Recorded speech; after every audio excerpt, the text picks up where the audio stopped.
Assalamualaikum warahmatullahi wabarakatuh.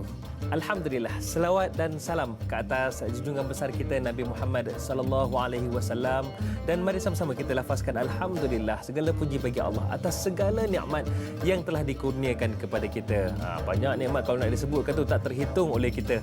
Namun paling penting nikmat antara nikmat yang kita terima ketika ini iaitu sama-sama dapat bertemu dalam medan ilmu, iaitu tanyalah ustaz biar tahu jangan keliru. Dan pagi ini pagi Selasa 4 Ogos 2020 bersamaan dengan 14 Zulhijjah 1441 Hijrah, kita akan berdiskusi, kita akan bincangkan satu topik yang sebenarnya sangat dekat dengan kita, iaitu berkaitan dengan pengajian hadis memahami syariat. Bila sebut tentang syariat ni, kita semua sedia maklumlah bahawasanya dalam kehidupan kita mesti patuh, mesti bertepatan dengan syariat. Dan insya-Allah sepanjang 2 jam kita bersiaran, segala pencerahan, segala kupasan itu bukan daripada saya, tetapi daripada seorang guru bagi saya, dan beliau juga macam ayah saya sendirilah. Kalau sembang tu ada je nak tergelak dengan beliau, ya.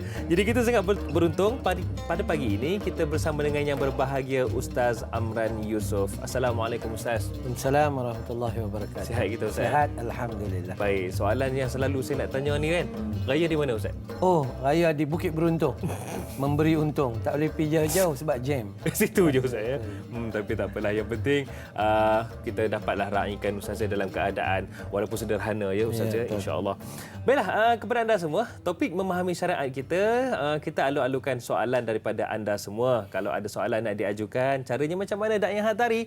Boleh sahaja terus hubungi kami di talian 1-800-881677, ataupun boleh terus sahaja anda dapat lihat paparan di skrin WhatsApp kami di 011112336480, atau boleh terus sahaja ke laman Facebook rasmi kami, iaitu Tanyalah Ustaz TV3 untuk tanyakan soalan, insya-Allah. Okey, baik Ustaz. Memahami syariat sebagai mukadimah dan juga sebagai permulaan diskusi kita. Silakan Ustaz.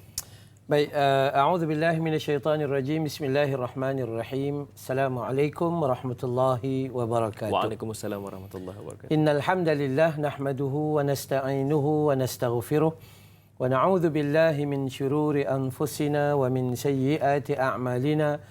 May yahdihillahu fala mudilla lahu wa may yudlil fala hadiya lahu. Asyhadu an la ilaha illallah wahdah la syarika lah wa asyhadu anna Muhammadan abduhu wa rasuluh. Allahumma salli ala Muhammad wa ala ali Muhammad, amma ba'd. Baik, alhamdulillah kita bertemu lagi, lama tak jumpa. Itulah Ustaz. Itulah, hari ini kita nak sembang-sembang tentang syariat. Ya Ustaz. Tentang syariat, ya. Asasnya disebut oleh Nabi sallallahu alaihi wasallam dalam hadis yang biasa kita dengar. Nabi kata, may yuridillahu bihi khairan yufaqihu fid din. Kan? Bila mana Allah nak bagi satu-satu kebaikan kepada hamba-Nya, maka Allah jadikan dia faqih dalam agama. Maksudnya memahami syariat dalam agamanya. Dia ada ilmu dalam agamanya. Okay?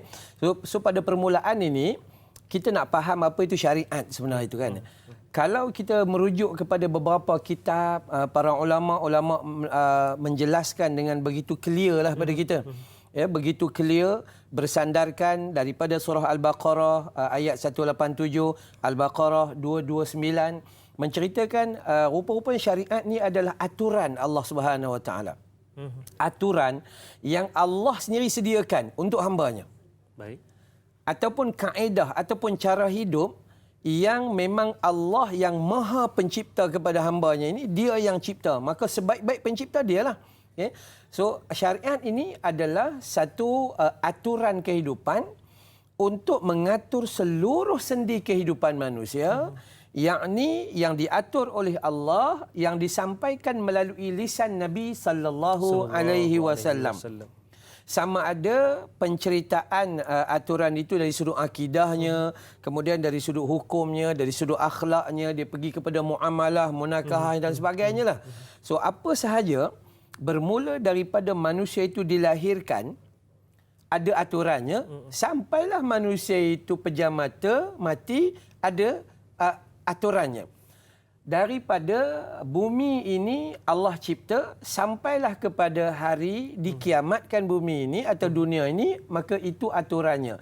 Maka seluruh apa yang ada itu disebut sebagai syariat. Ya, manusia memang sifat dia hidup kena ada aturan. Kena ada aturan. Memang kena ada aturan. Kalau tidak cecah merbau, Ustaz. Ya Allah, bukan cakap cacah merbau, rojak, pasembu, ABC semua campur aduk pening kepala kita. Pening kepala. Manusia perlu ada aturan, kalau tidak dia tak queue, dia tak beratur. Kena saman 1000 baru pakai mask. Kalau tak kena saman tak adalah harapan. Maka itu manusia. So agama Islam ni adalah aturan. Agama Islam ni adalah satu corak kehidupan kita. So bila kita dilahirkan, kita diatur, bagi nama dalam tempoh 7 hari dengan segera. Kemudian bersihkan dia, kemudian diakikahkan dia, diajar. Besok bila dia tu faham sikit, diajarkan Al-Quran kepadanya, dididik. Besok bila lah remaja, dia main peranan, dia pergi bertugas, dia pergi kerja, dia bernikah ada aturan, dia dapat anak ada aturan, dia pergi bekerja, dia ada semua sekali ada aturan. Ini yang kita nak bagi faham. Seperti mana hadis yang kita nak kongsi hari ini. Ya, dalam hadis an Ibnu Umar anna Rasul sallallahu alaihi wasallam qala iqamatu haddun min hududillahi khairun min matari arba'ina sabahan atau arba'ina laylah. Adalah perbezaan sebutan di situ. Fi biladillahi azza wa jal. Rawa Imam Ahmad wa Nasa'i wa Ibnu Majah. Ada hadis 3-4 hadis yang saya lihat cerita tentang bagaimana satu hukuman atau dipanggil sebagai had ataupun hududullah, aturan Allah. Hududullah atau had Allah ini bukan maksud hukum hudud saja, bukan. Tapi hukum yang mengatur manusia dalam kehidupan itu. Mana-mana hukum yang dijalankan di atas muka bumi ini ditegakkan lebih baik daripada disirami bumi itu dengan sama ada 30 hari atau 40 pagi dan sebagainya oleh hujan. Maksudnya begitu. Jadi kebaikan aturan itu adalah penuh dengan rahmat. Hujan bila turun membasahi bumi, maka air hujan memberi macam-macam manfaat kepada manusia. Betul. Menyejukkan manusia, dapat minum, dapat makan, dapat bersihkan diri, menyuburkan tumbuh-tumbuhan. Muka bumi Tuhan ni jadi tenang, damai, sejuk aja. Maka hujan. Gambaran dalam hadis ni mengingatkan kita satu hukum Tuhan lebih baik daripada 40 hari bumi kita ditimpa hujan. Kemarau kita 40 hari. Betul. Kemarau kita. Kalau dalam hadis lain, saya kongsi satu hadis daripada Abu Hurairah yang tadi daripada Abdullah ibn Umar. Ya. Nabi kata la haddun yuqamu fil ardi ahabbu ila ahliha. Satu hukum yang ditegakkan atas muka bumi ahabbu ila ahliha, dicintai oleh ahlinya, ahli bumi, min an yumtaru 30 sabahan. Lebih baik daripada bumi disiram 30 pagi. Begini, nak menunjukkan bahawa kepada kita tertegaknya hukum Tuhan adalah sebuah kasih dan rahmat daripada Allah. Kalau kita baca tulisan Syekhul Islam Ibn Taymiyah. Ibn Taymiyah rahimahullahu ta'ala anhu, dia menyatakan bahawa hudud atau had Allah atau hukum dan aturan Allah itu adalah rahmat untuk makhluk dan kebaikan untuk makhluk. Rahmat untuk makhluk dan kebaikan untuk makhluk yang diberi oleh Allah Subhanahu wa taala. Maka inilah sifat adilnya Allah Subhanahu wa taala. Kita sembang, katakanlah kita sembang tentang akidah, aturan dalam akidah itu ada. Apa aturan dalam akidah? Wa'budullaha wa la tusyriku bihi syai'an. Sembah, jangan syirik. Itu akidah. Kita sembang dalam bab ibadah, aturannya telah diajar oleh baginda Nabi sallallahu alaihi wasallam. Ya, kita keliru tengok dalam tempoh kita jam dekat jalan raya ni kan. Ada orang solat tepi jalan, ada orang solat itu, ada orang solat sini dan sebagainya. Dia buatlah sesuatu tetapi sandarannya adalah tafaqquh fid din. Faham agama, faham aturan dalam agama. Kita duduk sembang ni PKP kita dah 100 hari lebih dah. Betul. Ya, PKP pula sekarang ni kan ya. Sampai 100 hari lebih dah. So kita faham, Islam bila sakit, maka bila awak tu ada wabak, awak jangan keluar daripada kampung awak. Aturan. Aturan. Bila awak dari luar jangan masuk ke kawasan tu. Itu aturan. Inilah yang digambarkan di dalam Al-Quran yang kalau kita kaitkan dalam surah Al-Baqarah tadi, surah kedua ayat 187, bila mana Allah menyebut tilka hududullahi fala taqrabuha, itulah batasan-batasan, had-had, aturan-aturan siapa? Allah. Fala taqrabuha, jangan kamu langgar. Atau dalam surah Al-Baqarah juga, surah kedua ayat 229, kata Allah tilka hududullah fala ta'taduha. Itulah aturan Allah, jangan kamu langgar. Wa may yata'adda hududullah, siapa yang langgar hukum Allah, fa ulaika humul zalimun, mereka orang yang zalim. Zalim pada diri dia, zalim pada agama, zalim kepada masyarakat, zalim pada orang lain dan sebagainya. Kita langgar perintah daripada pakai mask contohnya, kita tak mau pakai mask, maka kita menzalimi diri kita, mudah dijangkiti. Dan kita mungkin menzalimi orang lain dengan menyebabkan orang lain pula terjangkit. Ada orang kata, kerajaan kata jangan keluar, duduk di rumah, kuarantin. Ada yang keluar makan pula. Allah Rabbi. Hari ini memang betul. Dalam keadaan PKP, orang kata kita tak ada duit, kerja tak ada, hotel penuh, highway jam, kedai makan tak ada ruang, kena makan berdiri pula tu. Tu kan. Cakap kita kadang tak padan dengan badan. Memang tak padan betul. Kata tak ada duit, tak ada duit. Orang kita, ya Allah. Itulah nikmat yang kita kena guna. Aturannya bagi betul. Ya. Jadi dalam bab ini, kena faham syariat Islam tu apa? Aturan. Daripada siapa? Daripada Allah. Yang diajar oleh siapa? Nabi SAW. Untuk siapa? Untuk semua manusia, sama ada dia Muslim atau non-Muslim. Semuanya mengajar kepada kebaikan, dan kita faham di hujung, kata Syekhul Islam Ibn Taymiyah, dia kata apa? Inilah rahmat dan kebaikan yang Allah bagi kepada hambanya. Bila ada aturan, maka hidup hambanya itu dia jadi cantik. Disiplinnya elok. Dia keluar dengan berpakaian yang kemas, sebelum pergi jumpa orang, gosok gigi, itu aturan. Bila sampai kepada bab pengaturan keluarga begini, pengaturan masyarakat begini, pengaturan negara, malah indahnya, syumulnya, sempurnanya aturan Allah. Allah cerita kita daripada sekecil-kecil benda sampai sebesar-besar benda. Daripada teknik kita nak masuk tandas. Teknik nak masuk tandas pun Allah bagi aturan cukup sempurna. Sampailah kita menguruskan negara dan dunia. Semuanya termaktub kat mana Al-Quran, kat mana As-Sunnah. Dan melihat kepada tafsir, kita melihat, oh itu hebatnya aturan Allah. So sebab tu bila da'i hadirin, kita semua kalau baca buku Mahasinul Islam, keindahan Islam, kita akan jumpa, ya Allah, besarnya indahnya Islam. Cuma kita tak rasa indah betul. Kita tak rasa indah sebab tak tafaqquh fiddin, tidak memahami agama dan tidak memahami syariat Allah Ta'ala. Wallahu a'lam. Itulah paling, kalau kita sebutkan, boleh kata sedih lah apabila orang Islam sendiri tidak faham apakah itu Islam dan apa yang terkandung dalam Al-Quran dan Sunnah itu sendiri, Ustaz. Baik Ustaz, saya lihat bagaimana syariat ini sebenarnya seperti mana Ibnu Taymiyah menyatakan ia adalah rahmat dan juga kebaikan untuk makhluk. Jadi menunjukkan bahawasanya syariat ini adalah satu kesempurnaan dalam sistem kehidupan manusia. Betul. Itu dia, subhanallah, sangat hebat apa yang terkandung dalam Al-Quran dan juga Sunnah. Okey, baik. Mungkin Ustaz, sedikitlah soalan daripada saya. Ia adalah satu ketetapan buat Allah yang mengetahui apa yang terbaik buat hamba-Nya. Kita sendiri pun kadang tak mengenal diri kita. Jadi bagaimana dengan sumber syariat itu? Kalau boleh diperincikan, apakah sumber-sumber syariat? Baik. Allah mengatur, yang pertama, indahnya aturan yang Allah atur ni sesuai dengan fitrah manusia. Manusia dia perlu guideline. Kalau tidak, dia tak tahu. Cuba tengok manusia bila keluar lepas bayar tol.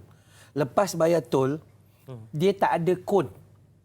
Dia akan jadi caca marbar rojak pasembu tadi tu. Dia nak tunggu, mesti ada lane, mesti ada kon, baru masa tu baru dia elok. Lepas kon dah tak ada, dia akan jadi huru-hara. Yang ke kanan, ke kiri, ke kanan. Semua nak pergi dulu, semua nak pergi dulu. Sebab tu aturan Allah memang kena pada sifat manusia. Manusia pun jadi gitu. Dia datang lambat pun kalau boleh nak duduk depan. Itu memang sifat manusia. Maka sumber dia, kalau kita baca dalam aturan, maka aturan Allah itu bersumber pertama Al-Quranul Karim. Datang direct daripada Allah Ta'ala. Sumber yang dalam Al-Quran tu dipanggil qat'i, jelas. Qat'i dia jelas, ada hukum hudud, hukum itu ni jelas. Hukum-hukum ataupun aturan-aturan yang jelas. Ada yang kedua disebut sebagai hukum as-sunnah atau al-hadis. Bagaimana Nabi memaparkan kehidupannya sebagai aturan dalam kehidupan. Nabi bentukkan dalam soal ibadah, Nabi solat sekian, maka kita ikut. Nabi halang sesuatu, maka kita jangan buat. Begitulah keadaannya. Maka itu dalam sudut ibadah. Ya, kita ikut sunnah. Pergi kepada ketiga. Apabila kita tak berapa sebut clear. yang ketiga ni Ustaz, kita nak para penonton tunggu dulu. Okey, apa yang ketiga tu, kejap lagi. Jadi kepada anda semua, kalau nak tahu apa yang ketiga itu, terus setia duduk depan TV dan terus nantikan selepas ini. Tanyalah Ustaz, biar tahu jangan keliru. Kembali selepas ini.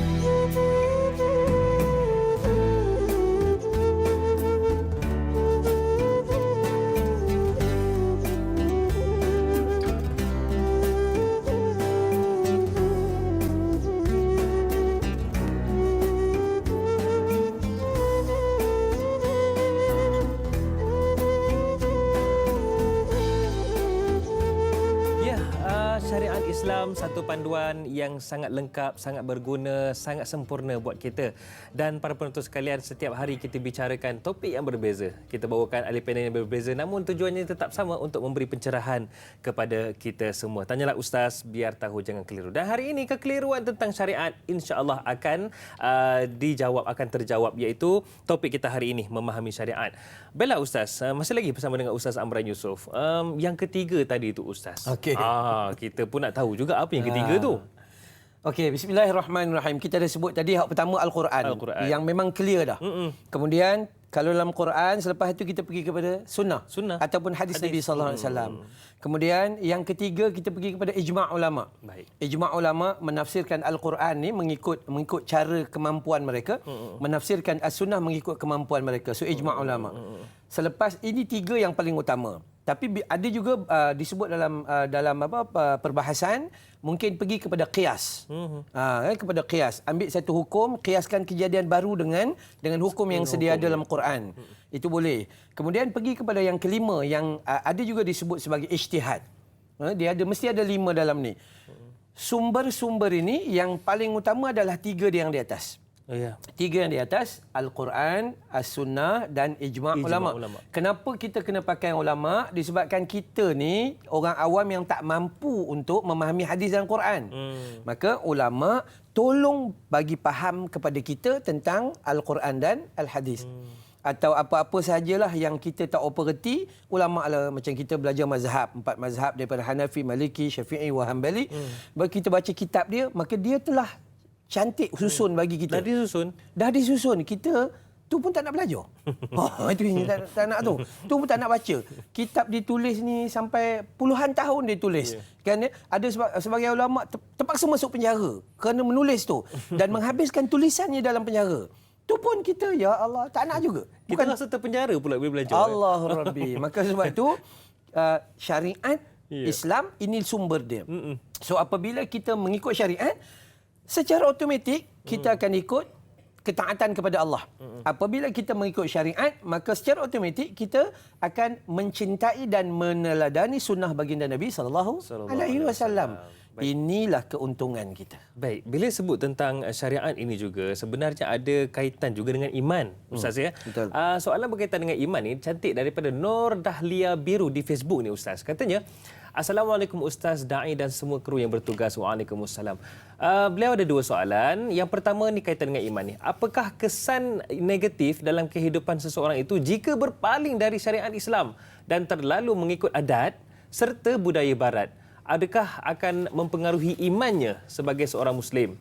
Yang kedua, adakah solat, puasa, ibadah haji dan zakat akan menjadi sia-sia jika mengamalkan syariat dan tariqah yang menyalahi syariat Islam?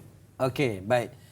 Yang pertama sekali, kaitan amalan syariat dengan iman. Baik. Pengakuan iman bukan hanya di mulut. Itu kena faham. Al-Imam Syafi'i menyatakan al-imanun qaulun bil lisan wa tasdiqul bil jinan wa amalun bil arkan. Iman itu apa yang kamu mengaku di mulut, kemudian apa yang kamu tasdik dalam hati, kemudian apa yang kamu amalkan dengan anggota tubuh badan. Bermaksud kalau kamu orang yang beriman, maka kamu kena sebut di mulut. Contoh, katalah mengaku beriman la ilaha illallah. Dalam hati terima apa saja ketentuan Allah. Kemudian amal tubuh badan kenalah beramal. Apa amalan kita? Syariat. So, kalau soalannya apakah benar iman itu terjejas kerana amalan syariat ditinggalkan? Jawapannya ya, betul. Sebab amalan syariat ini menunjukkan ketaatan kita kepada Allah Subhanahu Wa Taala. Kalau kita meninggalkan syariat bermaksud kita tinggalkan ketaatan kepada Allah. Kita tolaklah. Malah lebih teruk kalau kita menafikan hukum Allah Subhanahu Wa Taala, lebih teruk. Kan ya? Hari ini kita sangat takut apabila orang sama seperti orang kita ni dia mengabai-abaikan. Contoh, bila mak bapak mati, sepatutnya kita faraidkan harta. Kena faraid. Ya? Tapi kita merasakan hukum Tuhan itu macam tak berapa cantik aja. Hukum kita lagi cantik. Ini jadi manusia. Apa pula saya kakak sulung, saya kena dapat lebih katanya. Kan ya, patut kakak sulung kena nolong. Sepatutnya. Jadi apa kita nak buat? Sebahagian besar daripada manusia telah langgar perintah Allah Taala. Yang tu satu. Betul ke iman gugur? Iman tidak gugur, tapi iman menjadi lemah kerana menafikan syariat Allah. Satu. Yang kedua, kita solat, kita puasa, kita haji, tak ikut manasiknya, tak ikut syariatnya. Maka jawabannya mudah. Kata tiga tulisan ulama hebat. Ibnu Kathir menyebut, Imam An-Nawawi menyebut, Yusuf Al-Qardawi menyebut, ya. Tiga-tiga ni sekata menyatakan bahawa amal terhadap Allah yang diterima oleh Allah, diterima oleh syariat, dua. Satu, buat cari redha Allah, ikhlas. Dua, seiring dengan apa yang telah dipertontonkan oleh Nabi sallallahu alaihi wasallam. So, kalau kita solat, puasa, haji atau amal-amal kita ni tidak mengikut syariat, maka hukumnya tertolak. Kalau kita ikhlas, orang solat subuh 2 rakaat, awak solat subuh 1 rakaat, memang tak boleh. Atau awak solat elok, 2 rakaat cantik, tapi niatnya kerana nak cari redha manusia pun rosak. Maka jawabannya adalah seandainya kita beramal tanpa mengikut syariat yang benar. Syariat yang benar dalam amalan ni apa? Tanpa menepati sunnah Nabi SAW, maka jawabannya adalah amalnya menjadi sia-sia. Sebab tu Nabi sebut beberapa kali dalam beberapa hadis menyatakan ada manusia-manusia yang hidup di atas muka bumi Tuhan, di akhirat nanti dia ni duduk dalam neraka. Allahu Akbar. Ada disebut sebagai al-masakin, golongan miskin, ada disebut sebagai muflis. Baik. Ada masa lagi? Silakan. Ada masa. Okey, saya nak kaitkan sikit. Nabi pesan kepada orang perempuan. Orang perempuan lah. Tak masuk kita. Tak, tapi kita kena dengar lah kan. Orang perempuan Nabi pesan. Hadis sahih ni, hadis sahih. Tentang jiran, aturan kita dengan jiran. Baik. Ada juga ya? Ada aturan kita dengan jiran. Ini hebatnya Islam. Okey, baik. Nabi, seorang sahabat tanya, ya Rasulullah, kami ada seorang fulanah. Sahabat perempuan yang dia punya solat banyak, puasanya banyak, sedekahnya banyak gitu, banyak sangat-sangat. Tapi mulutnya menyakiti jiran. Dia tidak mengikut syariat. Sedangkan syariat suruh jaga jiran. Okay? Dia tapi menyakiti dia jaga jiran. solat apa semua. Dia jaga solat. Dia jaga solat, tapi jiran dia tak jaga. Maka kata Nabi, fahiya finnar. Dalam neraka dia. Tu. Jadi sebab itu kita kata bahawa amalan yang kita kata tadi tu, solat apa semua tu seharusnya seiring dengan sunnah Nabi SAW. Ikut syariat yang betul. Sallallahu alaihi wasallam. Itu dia. Jadi tuan-tuan puan-puan, kalau menyapu tu janganlah menghala ke rumah jiran. Allah. Meluat benar aku ni. Jangan. Jadi ini menunjukkan bahawasanya Islam itu sangat hebat sehingga adab bersama dengan jiran pun ada aturannya. Subhanallah. Okey Ustaz, satu lagi soalan tadi di hujung itu. Bagaimana adakah sia-sia amalannya jika tidak mengikut syariat Islam, mengikut syariat yang lain? Sudah pasti. Sudah pasti. Jika dia tidak menepati dua yang tadi itu, seandainya tidak ikhlas dalam amalnya atau seandainya tidak seiring dengan petunjuk Nabi, maka sudah pasti amalannya tertolak berdasarkan tiga ulama yang sebut tadi dan bersandarkan kepada beberapa ayat Quran dan hadis yang lain.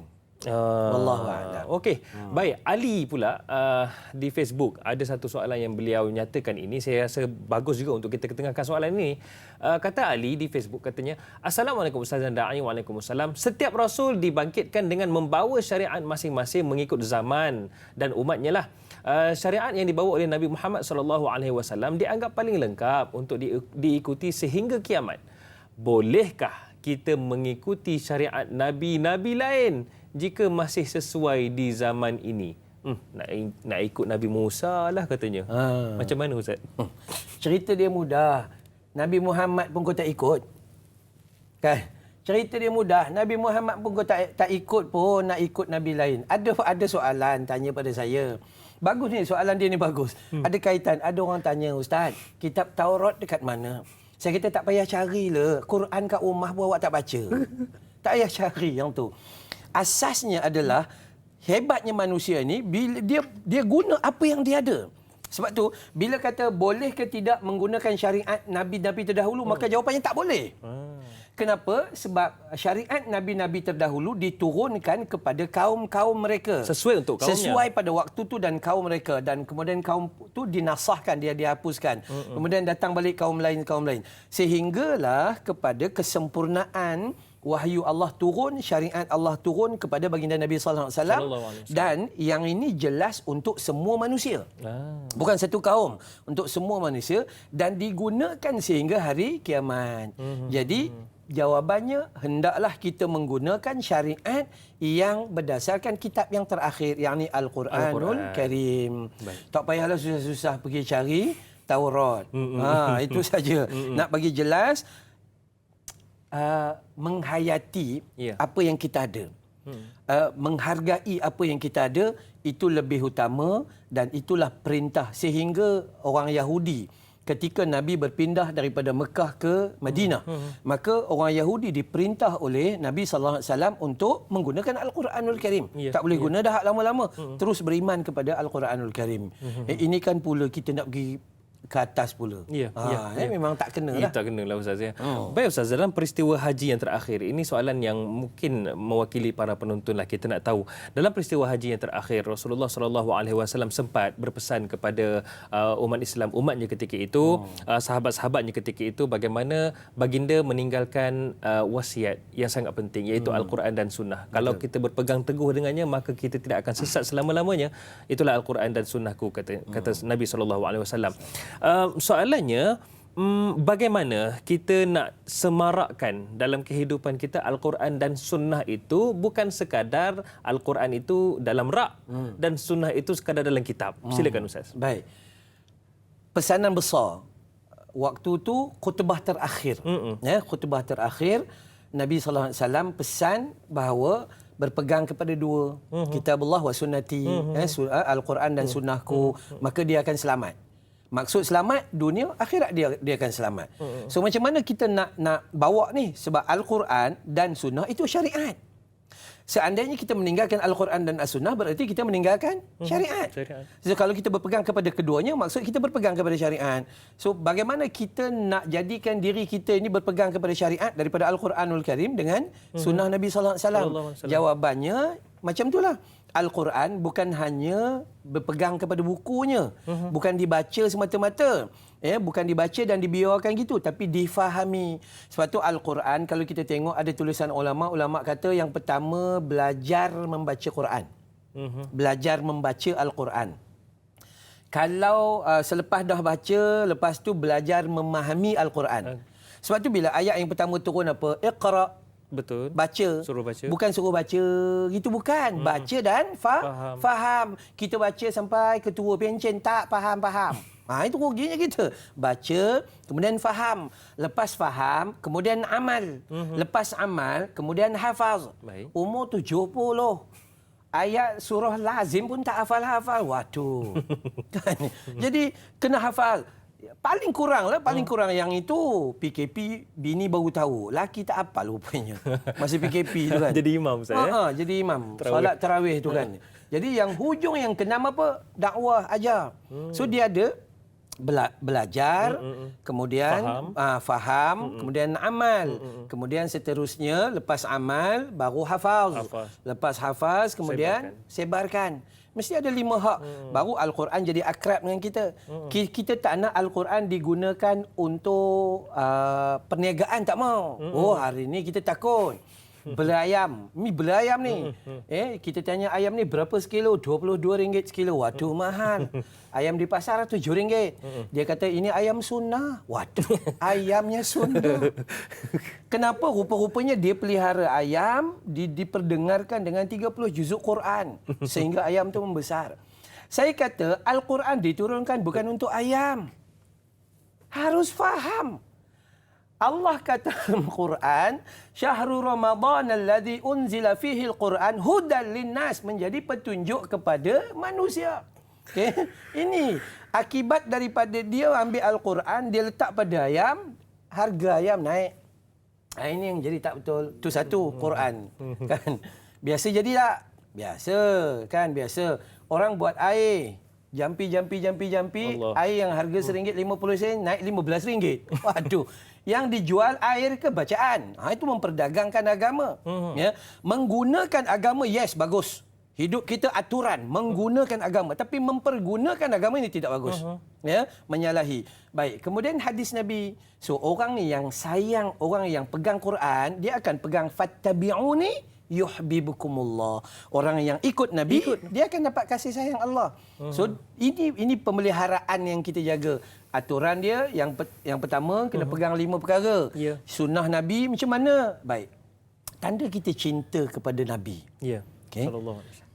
Ada 3 benda tau. Ulama menggariskan. Ulama kontemporari dia orang ni cerdik. Dia tulis bagi kita faham. Sebab kita tak faham-faham. Satu, dia kata, kalau kamu sayang kepada seseorang, kamu akan selalu sebut nama dia. Tu kan. Bini kita nama Azura. Azura, kaulah sinar hidupku. Tu betul. Kan ya. Bini kita macam tu lah. Kalau sayang Nabi, begitulah kita akan sebut nama dia. Betul. Sebut nama dia. Ya Nabi, salam alaika. Ya Rasul, salam alaika. Kita sebut. Yang kedua, tanda kita sayang kepada Nabi atau tanda sayang pada seorang, kita nak duduk dengan dia. Betul kan? Betul. Kita teringin nak duduk, teringin nak jumpa Nabi, teringin nak duduk dengan Nabi, teringin nak, bila sayang Allah, teringin nak pergi masjid, teringin nak pergi masjid. Bila sayang bini, teringin nak balik, teringin nak balik. Habis-habis je studio ni, teringin nak balik. Tak reti nak merayau-rayau, mengata-kata. Rasa kekok lah kalau tak jumpa. Allah Rabbi, tu kan? Dan yang ketiga, tanda kita sayang kepada Nabi ni atau sayang kepada siapa pun, kita memenuhi permintaannya. Allah suruh kita pegang syariat. Kalau sayang Allah, pegang syariat. Kalau bini minta rantai emas, bagi je. Bagi. Untung. Sekurang-kurangnya kita kirimkan harta pada tempat yang betul. Betul. Tidaklah jatuh kepada membazir. Allah Rabbi. Jadi pegang kepada Quran, pegang kepada sunnah, bukan hanya membaca Al-Quran dan tengok kitab semata-mata. Dan pentingnya dari sudut ilmu, kita kena sebut doa yang selalu kita baca, Allahumma inni as'aluka ilman nafi'a. Ilmu yang bermanfaat. Apa maksud ilmu manfaat? Ilmu yang boleh kita manfaatkan kepada kita sendiri. Jangan ada ilmu asyik berdebat, mengatakan orang salah, asyik orang yang masuk neraka, awak masuk syurga kan. Itu tak boleh.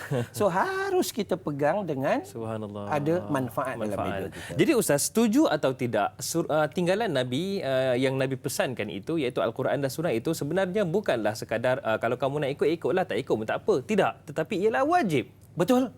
Sangat setuju. Sebab itu Nabi pesan. Inilah lambang kejayaan manusia di dunia, lagi dah nampak kejayaan dia untuk kejayaan di akhirat. So sebab itu kejayaan bila orang ikut Al-Quran, hidupnya tenang, damai dan sakinah. Baik Ustaz, bila sebut tentang kejayaan, macam mana rasa ketenangan, macam mana rasa kegemilangan tu, kejap lagi kita simpankan. Baik, boleh. Kepada anda semua, kalau nak tahu, nantikan selepas ini. Tanyalah Ustaz, biar tahu, jangan keliru. Kita rehat sekejap.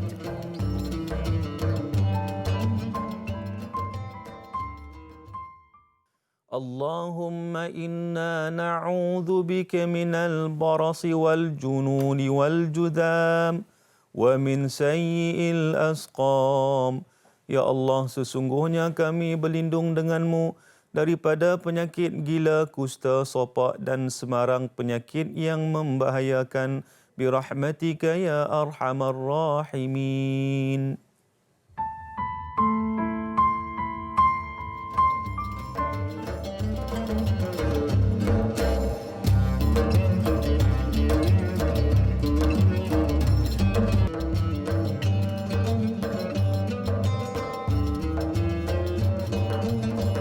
Ya, para penonton sekalian, terus tingkatkan kesedaran dan juga tingkatkan pematuhan kita kepada prosedur operasi standard dengan sama-sama kita menentang COVID-19. Dan caranya macam mana? Terus jaga kebersihan, sanitasi tangan selalu.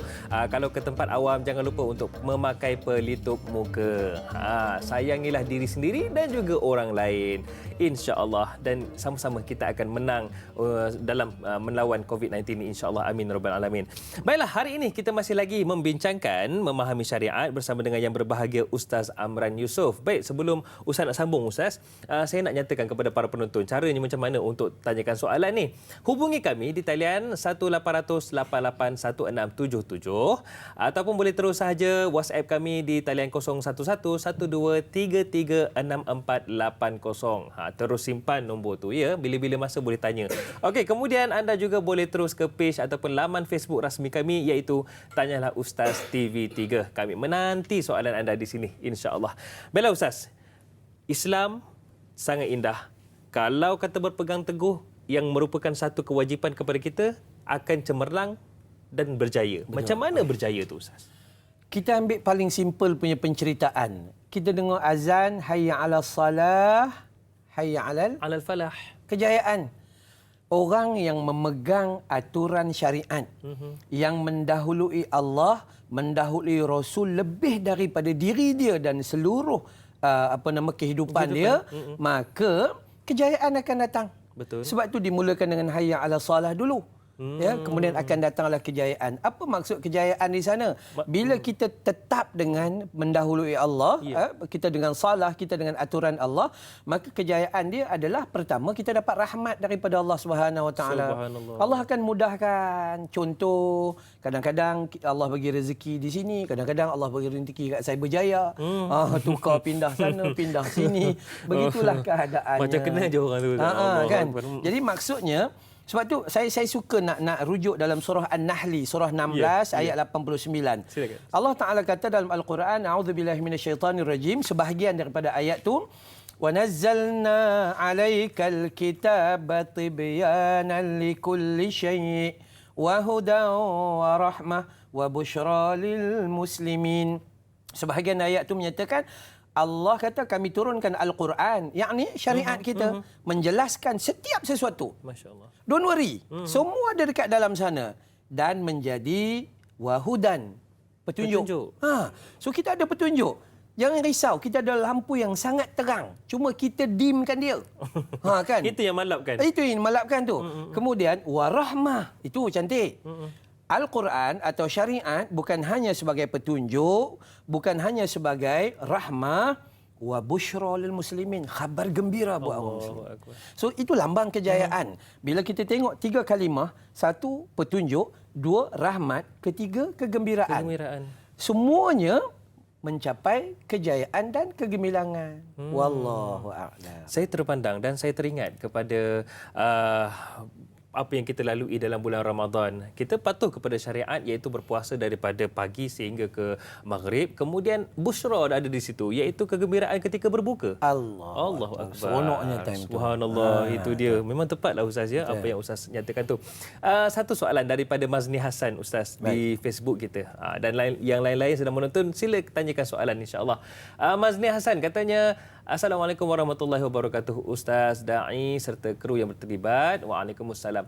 Sebagaimana Allah telah menjamin keaslian Al-Quran, seperti itulah pula Allah menjamin kemurnian Islam.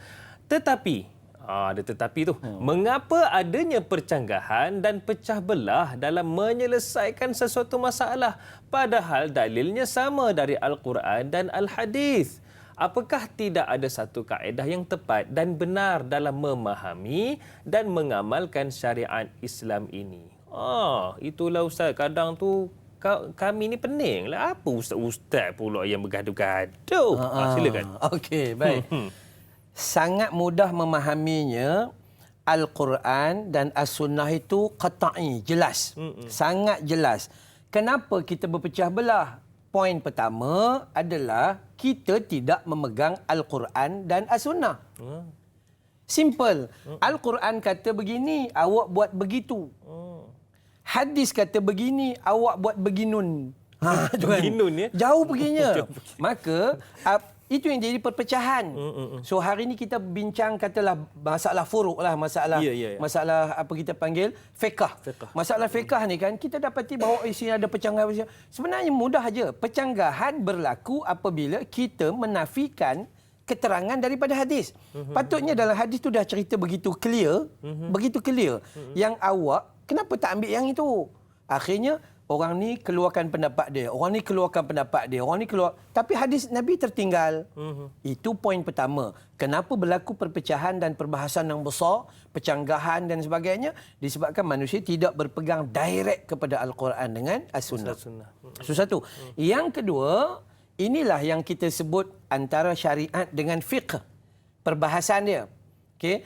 Fiqh berada di dalam syariat.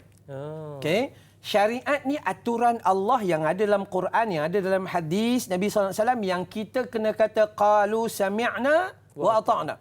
Tapi fiqh adalah perbahasan para ulama yang tidak terpelihara daripada silap. Kan? So, kalau kita ngaji dalam bab 4 mazhab, mazhab al-Imam Hanafi. Abu Hanifah menyatakan sentuh bagi orang yang berwudu, sentuh isteri, hukumnya tak batal. Sehinggalah dia berjimak baru batal. Bagi mazhab Imam Maliki dengan Hambali, mereka mengatakan sentuh isteri tanpa lapik dalam wudu tak batal. Melainkan sentuhan itu menimbulkan seram sejuk. Ada syahwat, gitu kan? Seram sejuk. Mazhab Imam Syafi'i mengatakan batal. Jadi perbahasan-perbahasan ini sepatutnya kita ra'i kepelbagaian. Bila ra'inya? Contoh, kita kat sini sentuh bini batal. Opo con. Sentuh aja bini marah, bini marah. Kan? Tapi heran, pergi ke Mekah tak batal. Kan? Mera'ikan itu penting. Sebab tu dalam bab fiqh ini, satu, kenapa ada perpecahan? Sebab cakap ulama bukan ayat Quran, cakap ulama bukan hadis Nabi. Masih boleh diperbahaskan. Itu adalah pandangan. Ya, itu ijtihad dan pandangan. Jadi sebab tu ulama sama ulama dia tidak menyalahkan. Kalau ulama yang betul, dia tidak menyalahkan pandangan orang lain, melainkan pandangan itu memang jelas berlawanan dengan sunnah Nabi sallallahu alaihi wasallam. Kita alhamdulillah masa PKP ni kita dapat guna banyak mazhab. Banyak guna pandangan gitu gini. Solat Jumaat dapat 3 orang pun jadilah. Kita kan. Dulu tak boleh. 40, mesti 40 kan. Nampak kan? Kemudian solat, kita buat puasa, kita buat gitu-gitu macam-macam. Tak pergi solat Jumaat, gini. Ini semua hukum, aturan. So saya katakan bahawa perpecahan pertama punca je kita tidak kembali kepada Al-Quran dan As-Sunnah. Satu. Yang kedua, disebabkan perbahasan, kenapa ada perbahasan? Sebab mereka ini adalah manusia, alim ulama adalah manusia. Dan perbahasan Allah, kita suami dengan isteri pun macam tu juga. Kadang sayang, kadang marah, geram pun ada. Asyik membeli aja. Ada kadang. Jadi ada ketika-ketika tertentu ada emosi dan sebagainya. Ini dua hal. So ubat paling baik. Dan yang Hadari kata, hadis Nabi pesan kembali pada Al-Quran dan Sunnah. Itu je jalan kembali. Kalau semua orang tak nak kembali di sana, maka akan timbul Da'i Hadari mengeluarkan satu fatwa. Ustaz Amran mengeluarkan satu fatwa. Gini. Akhirnya fatwa diutamakan lebih daripada hadis Nabi sallallahu alaihi wasallam. Jadi jangan mendahului apa yang kita sebut sebagai Al-Quran dan Sunnah. Itu adalah sebaik-baik panduan. Cumanya ada satu soalan daripada Zaleha. Saya yakin Ustaz telah memberikan perincian dan juga pencerahan. Cuma sebagai penegasan Ustaz, boleh menjawab kembali. Kata Zaleha Haji Muhammad Nur di Facebook, katanya, Assalamualaikum Ustaz Da'i dan kru-kru petugas, dan semoga sentiasa dalam rahmat Allah. Amin. Bolehkah Ustaz terangkan apakah perbezaan antara syariat dan fiqh ataupun fiqh, dan apakah maksud syariat dalam tamadun Islam? Mungkin sebagai pencerahan kembali, silakan. Orang kampung Setanggi, JB, Johor Bahru. Baik. Silakan. Kita ulang balik ya. Ya. Syariat adalah hukum dan aturan yang dihantar oleh Allah melalui Rasul dalam Al-Quran, dalam As-Sunnah yang maksum, terjaga, ya, tidak berlaku kesilapan. Baik. Alif Lam Mim Zalikal Kitabu La Raiba Fi. Tiada keraguan dalamnya, tiada keraguan. Ya, kemudian dalam tu juga tidak ada satu pun silap dan ianya terpelihara daripada kesilapan. Itu syariat. Yang kita kena kata sami'na wa ata'na. Okay? Tapi fiqih adalah gaya pemahaman ulama. Ulama memahami hadis mengikut kemampuan dia, mengikut cara yang dia belajar. Lalu ulama menafsir hadis itu sedemikian. Ya, kita banyaklah perbahasan-perbahasan tentang ijtihad dan gaya pemahaman ulama. Dan ingat, syariat tidak boleh dibahas, tetapi fiqih boleh dibahas. Ya, fiqih boleh. Patutnya solat mesti duduk rapat. Betul. Ya, ada orang kata, Ustaz, kalau macam tu tak payah solat dekat masjid 1 meter, 1 meter, 1 meter. Solat jemaah kan kena rapat. Ya, solat jemaah rapat itu sunat. Tetapi solat jauh itu tidak menjadi rukun kepada solat jemaah. Dia bukan rukun. So tidak membatalkan solat jemaah. Itu kena faham perbahasan. Kait pula syariah, fikih dengan tamadun. Dalam hal agama, agama ni pegang pada beberapa hal. Syariat Allah jaga, diutuskan kepada hamba yang dia sayang ni, jaga agama, jaga nyawa, jaga akal, jaga harta dan keturunan. So, ketamadunan manusia itu diajar di dalam aturan tu, dalam syariat. Syariat mengatur manusia menjadi manusia yang kena kepada kemahuan fitrah manusia. Tamadun manusia yang dulu tak pakai baju, lah ni dah malu kalau keluar tak pakai baju. Betul. Dulu, contoh-contohlah, saya masa kecil-kecil, kami di Kedah, orang tua-tua dulu, orang tua-tua lah. Budak-budak tak buat. Orang tua-tua pun tak apa betul ke. Kan? Orang tua-tua, mereka solat elok. Solat ni baju tak pakai. Dulu baju tak pakai. Kepiah pakai.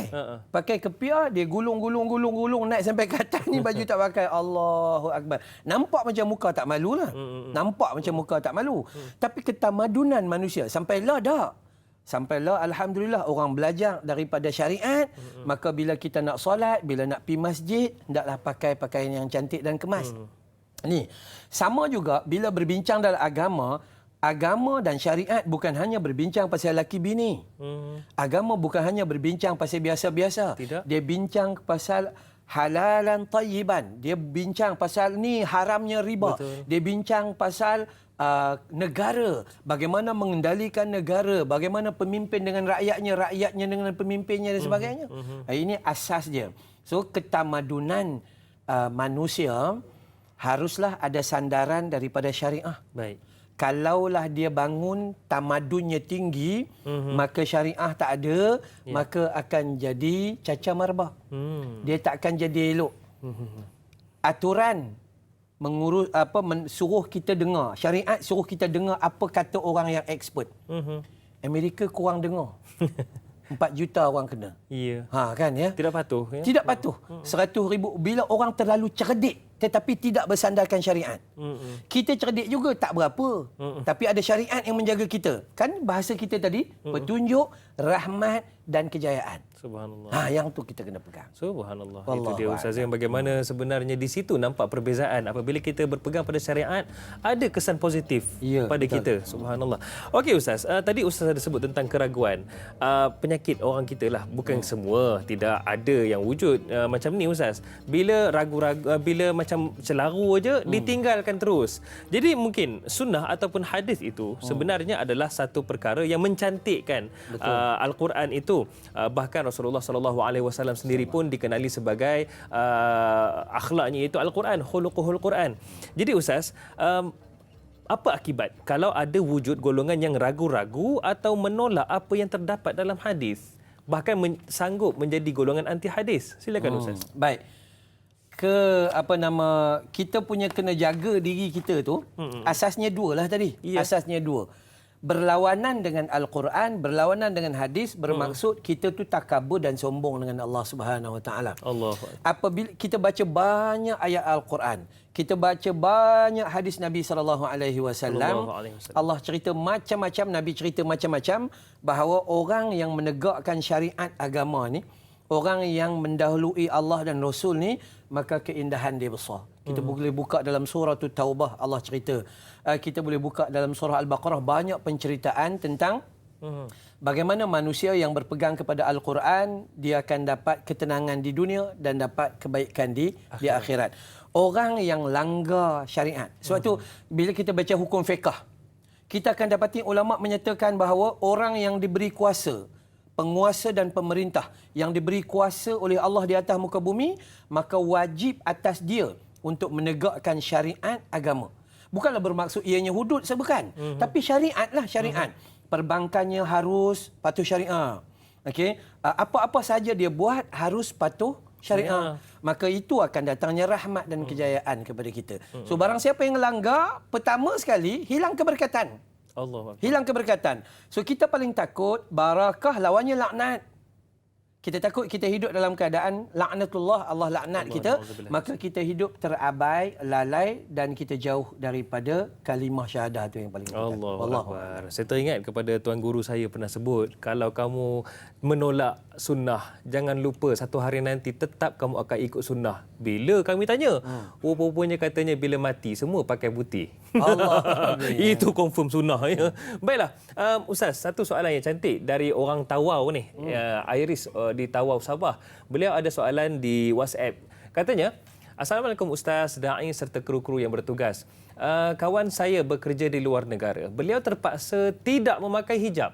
Beliau terpaksa tidak memakai hijab kerana diskriminasi di negara tersebut sehingga membahayakan nyawa beliau. Sampai ugut bunuh mungkin. Soalan saya, bolehkah beliau mengabaikan syariat iaitu berhijab tersebut kerana ingin menjaga nyawa beliau? Boleh ke Ustaz? Okey, baik. Yang pertama, asasnya boleh. Boleh untuk jaga nyawa. Contoh, kita kata orang semayang kat tepi highway tu. Tu kan. Boleh dia mentakhirkan solat dia atas sebab nyawa. Takut tengah-tengah sujud, kereta datang, boom. Gitu kan. Maka asasnya boleh untuk buat sesuatu itu asbab kepada menyelamatkan nyawa. Kalau diugut bunuh lah ya. Yes, kalau diugut. Tetapi dia ada ketidakpilihan. Itu dalam agama. Ada ketidakpilihannya. Dalam hadis cerita bagaimana Allah Ta'ala memerintahkan malaikat cek orang ni gini, kenapa dia tidak berhijrah. Itu persoalannya. So, seandainya dia kerja di satu tempat itu menghalang dia daripada tutup aurat contohnya, maka dia itu tidak menepati kehendak syariat agama. Jadi dia tak boleh terima pekerjaan tu. Boleh cari kerja lain. Dia boleh cari kerja lain. Dia mesti begitu. Kalau kita baca dalam kitab yang ditulis oleh Dr. Yusuf Qardawi, dia tulis begitu. Dia ada 5 syarat dan salah satu syarat adalah kerjaya tidak menghalang kita daripada mentaati Allah. Itu satu. Yang kedua, kalaulah kata kerja tu tak ada masalah, tapi sekitar dia tu, dia berada di situ menjadi ancaman dalam kecederaan hidup dia ke apa gitu, maka dia diwajibkan berhijrah. Kena keluar daripada Kena keluar. Ustaz, 10,000 sebulan Ustaz. Allahu Rabbi. Ini kita kata sama ada mendahului hubbud dunia ataupun mendahului Allah. Maka kita, kalau tanya saya, persoalan sedemikian sebab saya pernah terima banyak soalan sedemikian. So saya kata awak wajib berusaha untuk mendapatkan kerjaya baru. Semua orang dapat gaji tapi bukan semua orang dapat rezeki yang barakah. Keberkatan. Keberkatan. So mungkin kita dah kerja lama gini kan, tak boleh pakai hijab. Tak boleh pakai hijab kan sebab gini tapi duit banyak. Cuba perasan tengok duit kita dapat tak share dengan pusat zakat. Allah. Cuba cek tengok duit kita dapat share dengan orang miskin ke tidak? Mak bapak dapat ke rasa? Setahun sekali paling tidak raya balik ke tidak dengan harta kita itu? Kita takut duit itu menjauhkan kita daripada Allah Subhanahu Wa Taala. Kan? Jadi saya katakan dia wajib berhijrah untuk mentaati Allah Subhanahu Wa Taala. I bukan apa tak nak pakai tudung, tapi bos I tu tak bagi. Tak boleh Ustaz ya? Tak boleh. Tak boleh. Jadi insya-Allah banyak lagi pencerahan dan banyak lagi soalan kita akan kupaskan jawapannya. Nantikan selepas ini kita berehat seketika. Tanyalah Ustaz, biar tahu jangan keliru.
Saudara, setiap hari kita pasti akan berhadapan dengan masalah dan juga persoalan. Namun, sedar atau tidak, segala persoalan dan juga masalah itu ada jawapan dan juga penyelesaiannya. Jadi hari ini tanyalah Ustaz, biar tahu jangan keliru. Di sini ada segala jawapan, ada segala yang dipanggil sebagai huraian dalam menjawab segala persoalan, terutamanya hari ini menjawab persoalan memahami syariat. Dan kita masih lagi bersama dengan yang berbahagia Ustaz Amran Yusof. Baik Ustaz, saya suka apabila Ustaz ceritakan satu persatu berkaitan dengan apa yang kita sebut sebagai syariat itu sendiri. Al-Quran, Sunnah, kemudian diperjelaskan pula dengan dipermudahkan dengan ulama, ada qiyasnya. Cumanya Ustaz, mungkin satu soalan daripada Mas Ripah Nur ini kita boleh ketengahkan untuk kita sama-sama berikan pencerahan. Kata Mas Ripah di Facebook, Assalamualaikum Ustaz, da'i dan semua kru. Tanyalah Ustaz. Waalaikumsalam. Soalan beliau, adakah dengan merujuk hadis-hadis riwayat daripada Rasulullah SAW akan meningkatkan kefahaman dan daripada kekeliruan kita terhadap sesuatu hukum dan atau ketetapan dalam memahami syariat itu? Yang kedua, adakah kesilapan dalam memahami hadis akan mengundang kekeliruan dalam kefahaman syariat Islam? Itu kalau keliru ataupun tak fahamlah. Kemudian yang ketiga, adakah dengan memahami dan mengamalkan sunnah-sunnah baginda SAW akan meluaskan lagi kefahaman kita dalam tuntutan yang syariat kehendaki dalam kehidupan? Saya yakin mungkin Ustaz boleh rangkumkan soalan tersebut. Silakan Ustaz. Okey, baik. Bismillahirrahmanirrahim. Persoalan tentang kefahaman. Kefahaman hadis Bukhari daripada awal tadi kita sebut, Nabi sebut may yuridillahu bihi khairan yufaqihu fid din. Siapa-siapa yang Allah nak bagi dia faham, dia kebaikan, maka dia itu Allah bagi dia faham agama. Maka tuntutan awal untuk mendapat kebaikan di dalam kehidupan kita, maka tafaqquh fid din. Kita kena faham agama kita dulu. Maksud faham syariat dan aturan kehidupan. Ini dah tentu. So yang ni jelas. So kesilapan faham ni kenapa? Sebab kita kurang ngaji ya. Kita kurang mengaji.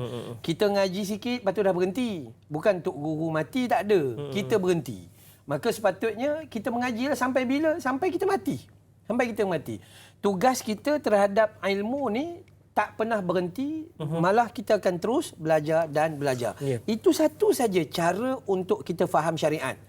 Tiba-tiba nak faham dalam mimpi, tak ada. Tiba-tiba nak faham itu tak ada. Dia kena belajar.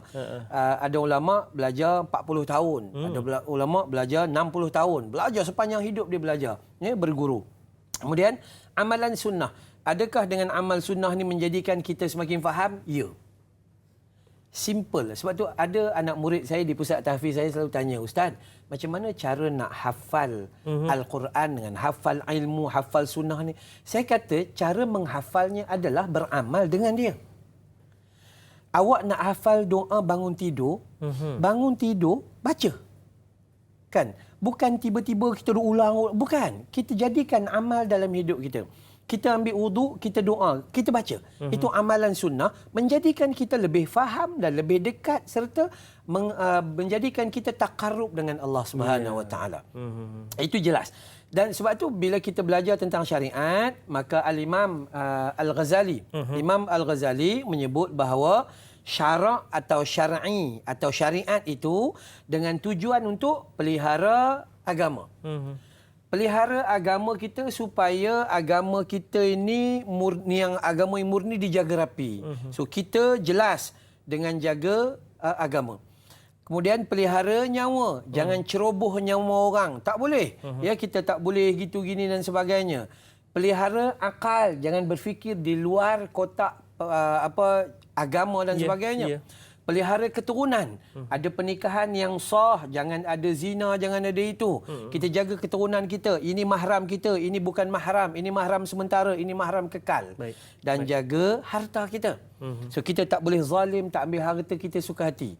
Maka sebab itu bila soalan tadi tentang daripada Mas Rifah tu, apakah amalan sunnah, amalan syariat ini menjadikan kita lebih faham luas tentang agama? Ya, memang semakin luas. Asasnya adalah menambah ilmu. Baik Ustaz. Saya suka tadi Ustaz ada sebut tentang bagaimana Islam menuntut kita untuk menjaga beberapa perkara dan jangan menyebabkan beberapa perkara terutamanya kerosakan ataupun kemusnahan ataupun yang tidak baik kepada orang lain. Ini soalan yang saya yakin para penonton ternanti-nanti yang saya fikirkan bagus untuk ditanya sekarang. Satu tanggapan negatif ataupun fitnah kepada agama itu sendiri jika ada menyatakan hukuman ataupun undang-undang dalam Islam itu zalim. Sedangkan ia bersumberkan Al-Quran. Kalau matematik secara hisab 10 tolak 1 9, tetapi dalam matematik syariat 10 tolak 1 kosong. Huraian Ustaz. Okey, baik. Jawapannya macam kita pegang 5 rukun Islam. Tolak je satu, musnah. Musnahlah. Jadi hukum syariat agama. Kita kata tadi pemimpin, penguasa memang semua diwajibkan. Yang diberi kuasa wajib menegakkan hukum ini. Bagaimana cara mereka itu mengikut kepakaran para ulama. Tapi asasnya mesti ditegakkan, berusaha untuk menegakkannya. Baik. Kemudian seterusnya, bila kita kata contoh di dalam hukum syariat ni ada hukum hudud. Hukum hudud. Ada orang mengatakan bahawa hukum hudud ni adalah hukum yang zalim dan sebagainya. Takut benar teman katanya. Ya. Apa yang kita risau tentang hukum itu kalau kita sendiri tidak bersalah? Apa yang kita risau kalau kita tak buat benda tu? Apa yang kita risau? So, sebab itu bila kita mengaji dalam hukum syariat maupun hukum hudud ada sendinya. Sendi pertama, keyakinan kita terhadap agama. Bila Allah sebut al-yauma akmaltu lakum dinakum wa atmamtu alaikum ni'mati wa raditu lakumul Islam dinan. Itu satu. Sempurna agama kamu. Allah kata sempurna. Allah dah sempurnakan. So hukum syariat kita itu sempurna. Yang kedua, Allah bagi tahu bahawa itu Al-Quran. Yang kedua Allah kata tibyanan likulli syai'in. Allah perjelaskan setiap satu. Okey, bila sebut tentang perjelaskan setiap satu ni, kejap lagi kita sambung Ustaz. Baik. Sebab kita ada pemanggil di talian ketika ini, kita nak sama-sama bawakan. Assalamualaikum. Waalaikumsalam warahmatullahi wabarakatuh. Da'i Hadari dan Ustaz Amran Yusof. Saya Omar Abdul Majid dari Felda Cini Timur 3. Pekan Pahang. Assalamualaikum Ustaz dan Da'i. Waalaikumsalam. Haji Omar. Ya, saya. Saya yakin Haji Omar sendiri pun banyak mengamalkan sunnah dalam kehidupan. Al-Quran pun selalu berpegang. Mungkin ada soalan yang nak diajukan ketika ini. Soalan saya begini, banyak tu tidaklah Da'i, tapi kita ni sebagai umat Islam kena patuhlah dengan syariat. Betul. Jadi soalan saya begini Ustaz ya.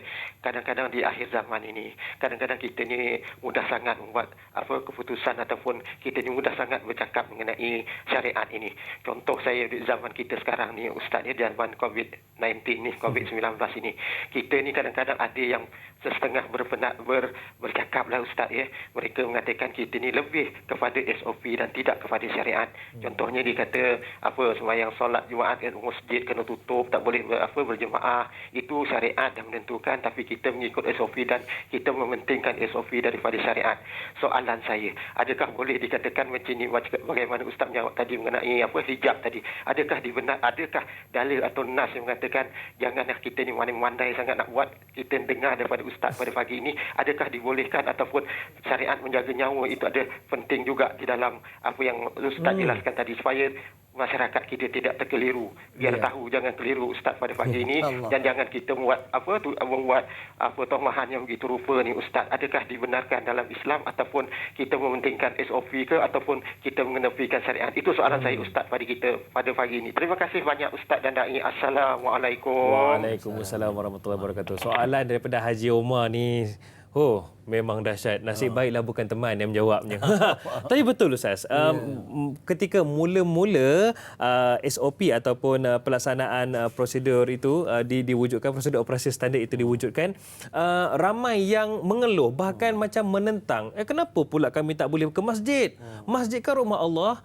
Jadi ada yang menyatakan kita lebih SOP, jauh daripada syariat. Macam mana tu Ustaz? Kita nak bagi faham. Baik. Sebab itu manusia, dia harus bercakap berdasarkan kemampuan dia saja. Jangan bercakap di luar ilmunya itu. Ya. Macam kita, takat mana hak kita tahu, kita cakap. Jangan berlebih-lebih. Nanti nampak sangat, kita tak reti. Itu sangat bahaya kan. Ya? Baik. Yang pertama sekali, ada memang saya sendiri pun berhadapan dengan soalan yang sama dalam Facebook saya. Kan kita friend list tu ramai. Dia kata, Ustaz, macam mana ni masjid tutup, surau kunci tutup. Katanya. Macam mana kita nak buat ibadat begitu, begini dan sebagainya. Sedangkan tempat sana buka, tempat itu buka. Dia selalu kata gitu kan. Adakah kita bila tutup masjid ataupun tak solat jemaah itu, kita meninggalkan tawakal kita pada Allah? Jawapannya tak. Nabi SAW pesan waktu, macam tadi kita sebut tu, orang yang ada wabak jangan keluar. Kenapa? Sebab itulah SOP dia. SOP dia, apabila awak sakit, ada pegang wabak, boleh berjangkit, jangan bawa wabak tu kepada orang lain. SOP dia, bila awak berada di tempat luar, jangan pergi ke tempat itu. Itu SOP dia. Maka SOP yang kita buat sekarang ni, walaupun dia bukan syariat, tapi dia menepati syariat. Itu penting memahami. Baik.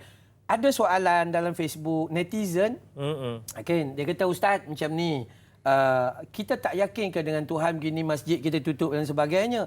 Saya kata, ketika Nabi berperang, kalau Nabi tawakal saja ke? Nabi tawakal dan berusaha dengan buat parit, buat kubu. Ya, kan? Betul. Kenapa begitu? Sebab itulah sebahagian daripada tawakal kepada Allah. Maksud tawakal bukan duduk gitu je. Nabi pun pakai baju besi. Ya, Nabi berusaha. Nabi cari obat. Untuk ketika sakit tak ada diam gitu je nunggu mati. Pakai pedang. Segala-galanya. So itu adakah bukan tawakal? Itu sebahagian daripada tawakal kepada Allah Ta'ala. Jadi bila masjid ditutup, maka kita sepatutnya ada husnuzon, prasangka baik. Apa prasangka baik? Alhamdulillah, saya 3 bulan dapat solat 5 waktu dengan anak isteri. Sebelum ni mana pernah? Sebelum ni kan kita ke sana kemari kan. Kan dulu kita selalu sebut tak sempat le baca Quran, sibuk. Nah, Allah bagi 3 bulan kau duduk rumah, baca ke tidak? Tak baca pun. Ni yang menulis kat dalam Facebook tu. Kenapa masjid ditutup, masjid dah buka sekarang, dia tak datang-datang. Subuh pun tinggal AJK dia solat ni. Kan ya. Dulu kenapa buka 12 orang saja? Kenapa buka 3 orang aja? Allah Rabbi. Sebab tu saya selalu kata, inilah orang yang memahami syariat yang macam Mas Rifah tanya tadi tu kan. Orang yang memahami syariat ini adalah orang yang tafaqquh fid din ni. Ini dia jelas. Dia akan kata dia tenang, alhamdulillah. Adalah kebaikan itu. Ya, kebaikan dia paling tidak macam kita kata tadilah. Solat solat tarawih, barulah bini tu tahu lakinya tak hafal. Baca qulhu aja. Tu kan. Akhirnya suami dalam pada waktu tu dia dapatlah menghafal. Dapat malu juga aku dengan bini aku. Paling tidaklah. Maka sebab tu kita kena melihat syariat ni dia bawa rahmat. Dia bawa kasih dan sayang Allah Subhanahu Wa Taala. Ya, kadang tu sampai isteri pun dah hafal dah. Itu rakaat kedua tak ada lain lah tu, tabat yada lah tu katanya. Tak ada lain dah Ustaz. Oh, bagaimana itu sangat penting Ustaz ya. Rupa-rupanya kita kena bercakap dari sudut ilmu kita Ustaz. Betul. Okey Ustaz, sambungan tadi tu Ustaz, bagaimana sebenarnya kita perlu pandang positif pada hukum Allah Subhanahu Wa Taala itu. Kenapa kita perlu pandang positif? Terutama yang disalah tafsir ni hukum hudud lah. Yang kita heran ni, orang Islam sendiri takut dengan hukum hudud. Yang tu jadi keliru tu. Jadi kalau kita orang Islam pun takut, orang lain lagi takut lah. Maka kenapa? Sebab kita tidak memaparkan cerita sebenar. Kita tidak paparkan dakwah yang sebenar. Baik. Yang pertama lah kita sebut tadi dah, bahawa Allah kata, aku sempurnakan agama kamu. So sempurnalah. Yang kedua kita sebut bahawa tibyanan likulli syai'i, bahawa Allah menjelaskan setiap sesuatu. Don't worry and always be happy. Tenang semua satu. Kemudian dalam surah Al-An'am ayat 38 Allah kata ma farratna fil kitabi min syai'i. Kami tidak tinggalkan walaupun apa sikit pun dalam Quran ni. Semua cukup. Maka sebab itu Al-Quran yang dibawa oleh Nabi sallallahu alaihi wasallam adalah satu syariat yang cukup sempurna. Baik. Cukup sempurna. Cuba kita tengok. Ada masa lagi? Ada sikit. Cumanya Ustaz, mungkin Ustaz boleh sambung sikit. Kita kaitkan juga dengan soalan daripada Rahizah ni. Boleh. Beliau ada buat perbandingan juga. Dia bertanyakan tentang perbandingan. Kata Rahizah, umat Islam hari ini tidak memahami syariat Islam dan kebaikan undang-undang Islam. Macam Ustaz sebut tadi, apakah keistimewaan undang-undang Islam jika dibandingkan dengan undang-undang ciptaan manusia? Kak Zah, Cenor, Pahang. Atau silakan. Okey, baik.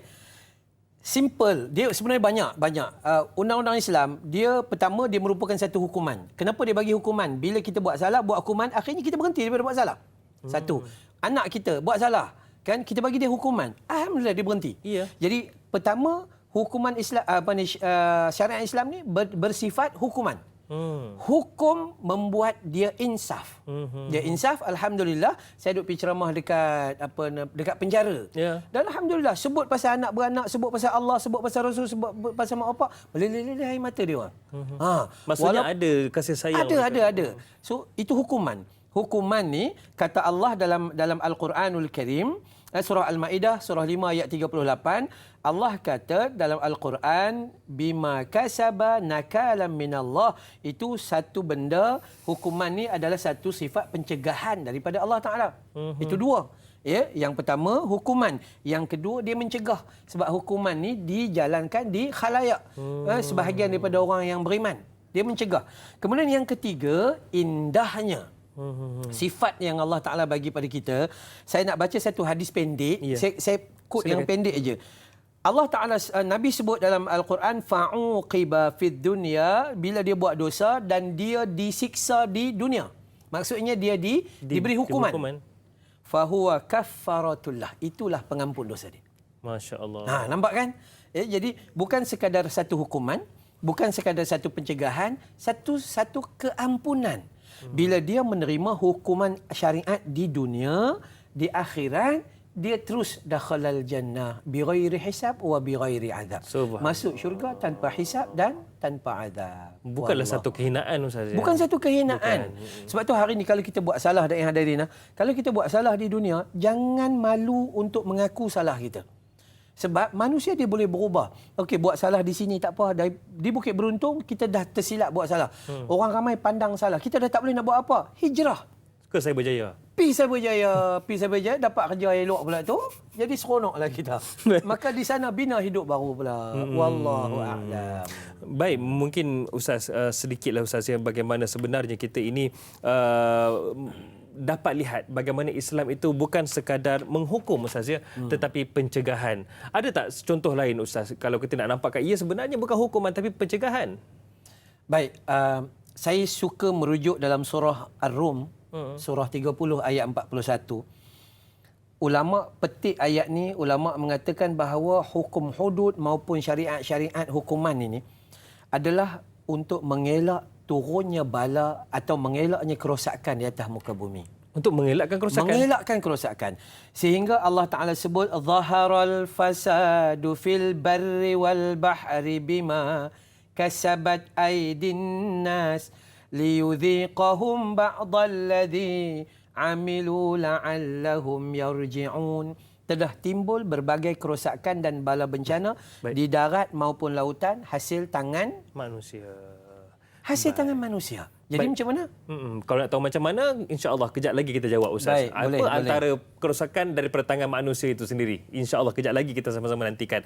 Jadi kepada anda semua kita nantikan selepas ini kita tutup dulu di TV3 dan insya-Allah kita akan ada sambungan di TV9 insya-Allah. Baiklah kepada anda semua nantikan selepas ini dalam Tanyalah Ustaz, biar tahu jangan keliru. Kita rehat seketika.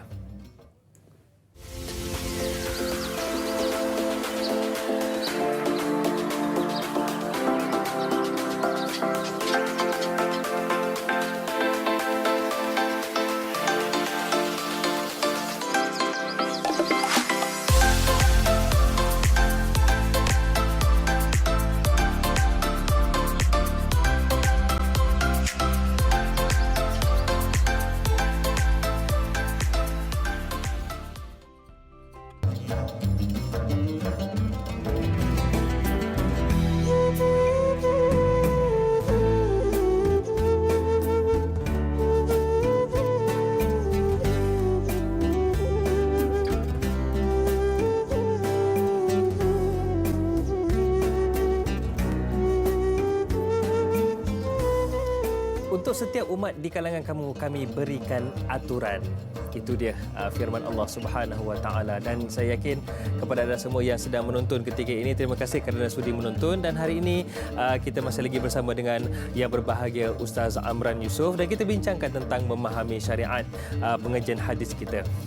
Cumanya untuk sambungan yang mungkin para penonton di TV9 sedang menonton ketika ini dan juga yang menonton di Facebook, saya mohon satu sahaja, anda tolong kongsikan dengan jasa baik anda, kongsikan langsung ini, siaran langsung ini kepada Facebook anda ataupun laman Facebook anda masing-masing untuk ramai lagi sahabat-sahabat kita, adik-beradik kita dapat faham tentang apa yang kita bicarakan hari ini, iaitu memahami syariat. Masih lagi Ustaz Amran Yusof bersama dengan kita. Cumanya Ustaz, sebelum kita rehat tadi, Ustaz ada bawakan firman Allah Subhanahu Wa Taala yang menyatakan lebih kurang bahawasanya kerosakan ini adalah merupakan daripada tangan-tangan manusia.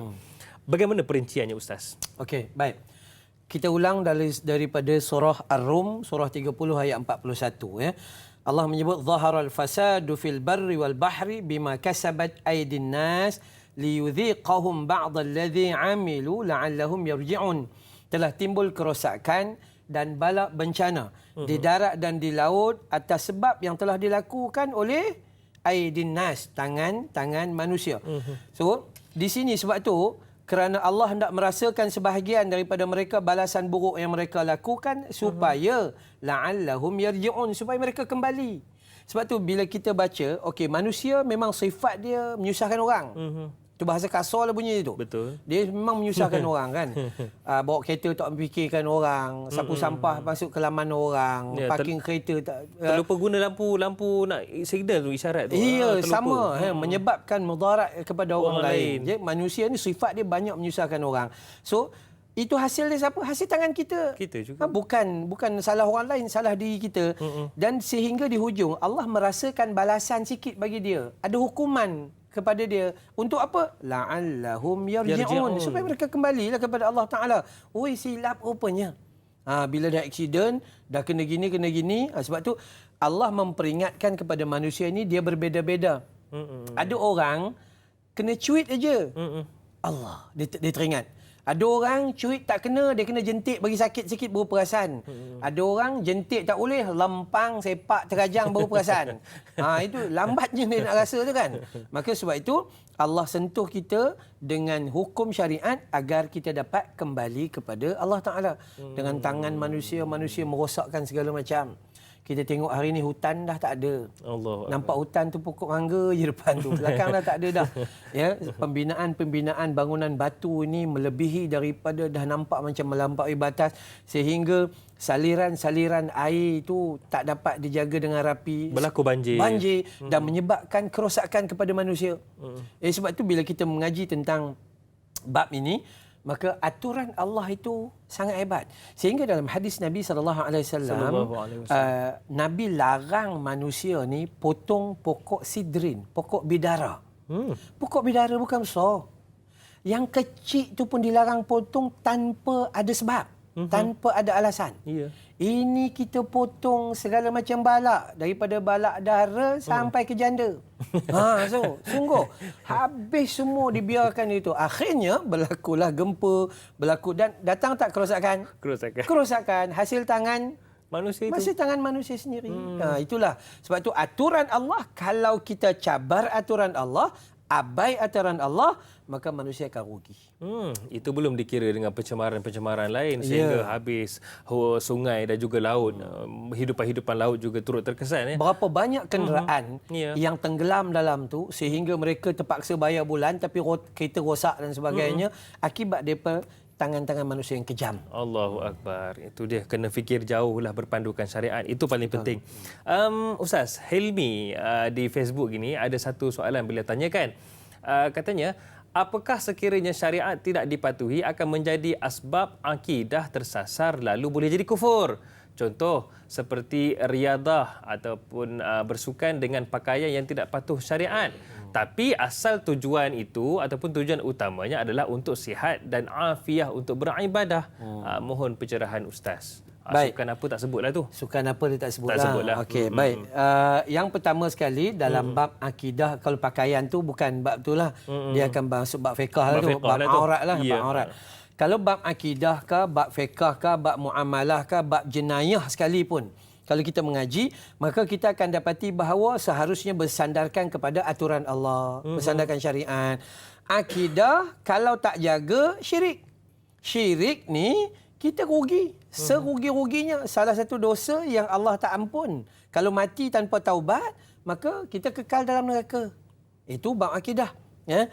Jadi kalau bab ibadah sama juga. Buat amal akan jadi muflis dekat akhirat kalau kita buat dengan cara tak ikut sunnah Nabi sallallahu alaihi wasallam. Jadi dia bagi apa nama perumpamaan tadi pakaian. Okey. Sebab tu syariat ada. Awak nak naik basikal tak? Nak. Kenapa naik basikal? Exercise. Exercise buat apa? Untuk memanfaatkan kesihatan tubuh badan kita. Syaratnya ada tak? Ada aturan Allah, aurat kena tutup. Awak tak boleh pakai seluar ketat yang berbonjol-bonjol merata tu. Iya sungguh. Masalah kita nak sihat tapi sihat kita tanpa rahmat. Itu yang bahaya. Ramai manusia yang umur 25, badannya sihat, badannya sado. Angkat berat 20 kilo, 50 kilo, 100 kilo dan dia tak mampu angkat badannya untuk solat subuh 2 rakaat. Kan? Ada manusia umur 75 tahun.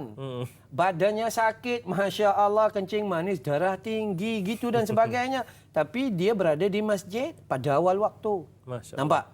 So, ketika kita muda, badan sihat, iman sakit. Ketika kita tua, badan sakit, iman sihat. Kan? Jadi cerita kita adalah graf beralih lah tu. Itu kan graf tu. Kita sepatutnya menggunakan dua-dua lah. Waktu kita sihat tu. Waktu sihat tu kita kena guna. Kan Nabi sallallahu alaihi wasallam sebut bahawa dua nikmat yang selalu diabaikan oleh manusia, masa dan kesihatan. Kan ya. Jadi hari ini kita kena guna sedaya mungkin untuk syariat Allah dipergunakan dengan bertepatan mengikut Al-Quran dan Sunnah Nabi sallallahu alaihi wasallam. Basikal lah, sebab bagus. Dia menepati syariat. Betul. Kan? Tapi tutuplah aurat. Kerana janganlah naik atas jalan raya, ancam nyawa. Pihak lebuh raya tu dah bagi tahu jangan berbasikal di atas jalan raya, di atas highway, atas lebuh raya. Dia pergi juga. Gitu kan. Awak suka bermotor konvoi. Boleh, jangan jadi Superman dia di tengah jalan raya. Boleh konvoi pergi ziarah pusat tahfiz Ustaz Amran. Contohnya lah kan. Bukit Beruntung. Boleh lah. Tapi mesti mengikut aturan. Buat apa saja. Awak buat kenduri, kahwin. Kan syariat. Betul. Nabi kata walaupun dengan seekor kambing. Tak apa, kita hentam 100 ekor pun tak apa. Sebab ada duit. Tapi syaratnya kenalah jemputnya dengan cara betul, rai tetamu kita dan sebagainya. Tapi kalau kita tak ikut syariat, maka seluruh amal kita itu menjadi sia-sia dan dia tak jadi pahala di sisi Allah Subhanahu Wa Taala. Baik Ustaz. Mewakili para penonton, saya suka untuk tanyakan soalan ini juga kepada Ustaz. Alang-alang kita ada masa lagi ni. Ustaz, tidak menjadi satu kesalahan apabila kita mahukan anak-anak kita berjaya di dunia, mendapat pekerjaan yang bagus, belajarnya kalau boleh lagi luar negara lagi bagus, tak kisahlah ke Zimbabwe mungkin. Jadi macam mana Ustaz? Satu perkara yang mungkin kita risau kut-kut ataupun mungkin ada yang terlepas pandang.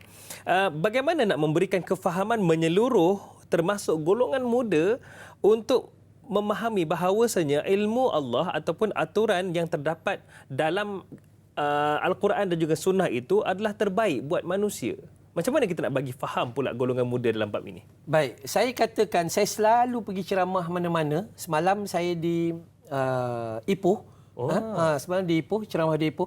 Pun saya sebut sikit-sikit. Saya katakan bahawa untuk membentuk orang muda menjadi hebat, kena datang dari orang tua yang hebat.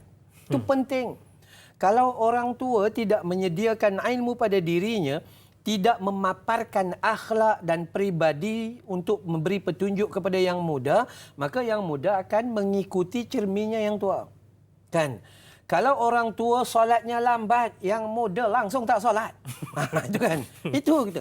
Saya selalu kata, jangan salahkan orang muda. Salahkan yang tua kerana yang tua tidak memahami Al-Quran. Yang tua tenang aja. Umur 70 gitu je. Dia sendiri tidak bergerak untuk mengatur hidupnya dan menjadi dakwah kepada ahli keluarganya. Dan dia nak anaknya ngapal Quran. Contoh. Tahfiz Ustaz Amran. Bukit Beruntung. Kan ya? Mak bapa ada di antaranya kata, Ustaz, gini saya ngantar anak, Ustaz tolong ajar dia harap-harap menghafal Quran. Kan saya tanya kenapa nak anak hafal Quran? Dia kata, seandainya lah kami besok masuk neraka, mak bapak masuk neraka, jadi anak-anak bolehlah selamatkan kami. Tu saya kata, kenapa mak dan bapak ada hajat nak masuk neraka? Dia rasa kenapa nak masuk neraka? Lepas tu dahlah masuk neraka, harapkan orang lain pula selamatkan dia. Hadis tentang anak atau penghafaz Quran boleh ambil anak 7 hingga 10 tu, hadis tu dhaifun jiddan, malah ianya sebahagiannya palsu.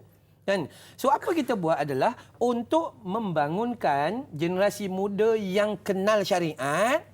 Ayah dengan mak, keturunan atuk dengan neneknya harus kenal syariat.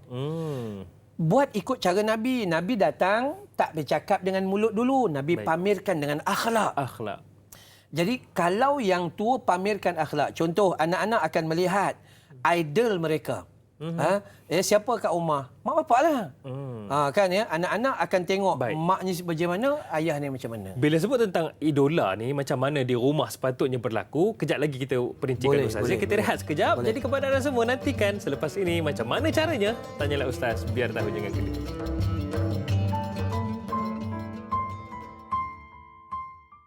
Allahumma inna na'udzu bika minal barasi wal jununi wal judham wa min sayyi'il asqam.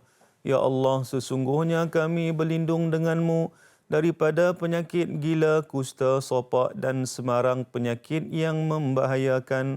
Birahmatika ya arhamar rahimin.